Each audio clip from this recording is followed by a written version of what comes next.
امام کاظم ته کاظم نه ویلي ای کظم الغیظ مولا به غصې نه کنټرول کول. یو شی چې موږ تاسې دین دنیا خرپوي هغه د غصه و بې کنټروله غصه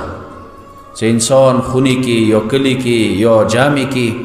غصې حالات کې راشي چې څه خولې نه راتلي وروسته د بیا پښیمانه شي خو هغه خیمنته د بیا ځکه فایده نه کوي چې نقصان د ډېرو نه چوټ شي. امام کې یو صفات دا و کاظم و چا غصه کې روستای نشو که رای وسته مولا به فورا غصه نه کبو کول. یو مثال در کو شیعیان ده مولا ته ناروا سیاړې وکړل. امام څخه خپل ملګري و ویایا شو د امام ولا ملګري اوسې پسې ده چې وی وی امام د تکو څه تاسو ته زی ویلې اجازه نه درکوم زه دا کار نشم کوی تاسې روش تاسې ټکنیک غلط دی زه دا نه منم. بهرحال امام خپل اوسې ویرغو پټي کې کار کولو هغه سوچ وکړو موخه لکه مولا بدلی سي راغلی دی ازیاړې مو کې موخه جواب لکر کوي. امام د تکو څه د تخم د پڅو وکړل څه دور روپې و څو خزه در کوم تو غریبانات یو څو نورې خي خبرې او څو کې خوږی خبرې دسې سړای ولې شول د خبرو سره څه مولا یې ټنډې باندې صاف کړلو او مولا باندې ایمان راوړي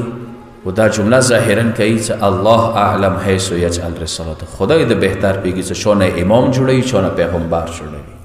ته یې امام چې مثلا دورستره سینا مو څه وکړو تو څه وکړل نن یو شی چې موږ تاسې خونه سره کنټرول کوی شو کله ولس خپل شهر خپل وطن هغه دا د سله غصې نه کنټرول وي د خپلو جذباتو نه کنټرول وي.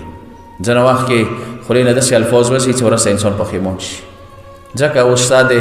امام ظاهرا یو مثال ورکوي غصې دپاره اوس اور خونې کې ولګېږي چې به کوي اول څه اور خونې کې ولګېږي اول به ځوان به شیطانه وسې به بشي به وبسې که نه دویم نمبر کې به شی کوي اوبه به بشایي څه مړ شي کله څه غصه راغه غصه اور دی ازي نه پوسېږي وځته نه دا یې ښه طریقه دی. دویمه طریقه یې دا دی چې انسان سړی اوبه وچېږي کینی صلوات وستوي